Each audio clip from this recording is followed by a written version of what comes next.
You ask Tiger to solve. This deals with linear equations with one unknown. The final result is x equals -7.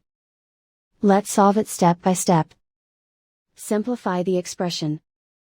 Group like terms. Simplify the arithmetic. Group all y terms on the left side of the equation.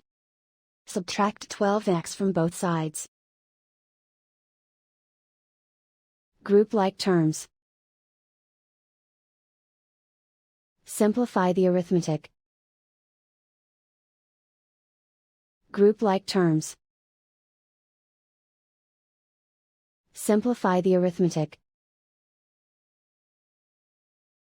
Group all constants on the right side of the equation. Add 51 to both sides.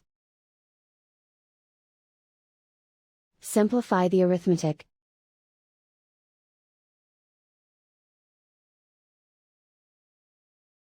Isolate the y.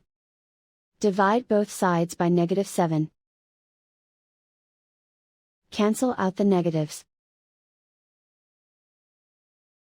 Simplify the fraction.